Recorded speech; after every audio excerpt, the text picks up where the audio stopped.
Pernah gak sih kalian penasaran gimana caranya video yang kita tonton itu bisa menyentuh hati kita? Nah, rahasianya itu ada di proses yang namanya editing audio visual.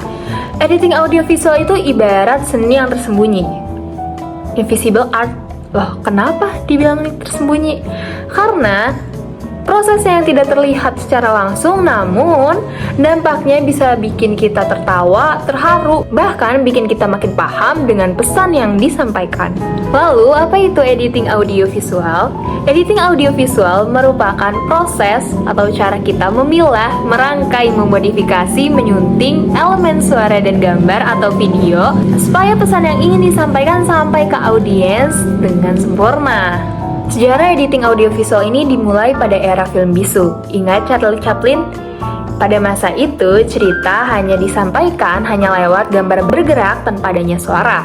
Nah, editing ini telah ada sejak pertama kali film ditemukan pada akhir abad ke-19 dan awal abad ke-20-an.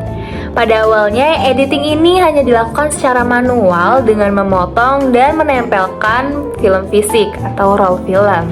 Lalu, seiring perkembangannya zaman, muncullah era film Hollywood yang mana film berdurasi panjang dipopulerkan dengan alur cerita yang jelas. Nah, pada saat ini kita telah sampai di era modern yang mana teknologi digital memungkinkan proses editing jadi super canggih dan cepat. Tapi prinsip dasarnya tetap sama, yaitu menyampaikan cerita dengan cara terbaik. Lalu apa sih fungsi dari editing audiovisual ini? Tentunya yang pertama menyusun pesan atau storytelling agar cerita jelas dan menarik. Yang kedua, mengatur tempo atau ritme. Jadi videonya nggak cuma jalan doang, tapi punya nafas. Yang ketiga, menjaga kontinuitas supaya segala adegan nyambung dan gak bikin bingung. Dan yang terakhir, editing juga bisa memberikan makna yang lebih dalam lewat pemilihan musik, efek, dan gambar yang pas. Lalu, apa tujuan utama dari editing audiovisual? Tentunya yang pertama, menyampaikan pesan secara jelas agar audiens lebih mudah mencerna pesan yang disampaikan. Yang kedua, meningkatkan daya tarik karya. Yang ketiga, membangun emosi penonton supaya mereka benar-benar masuk ke dalam video.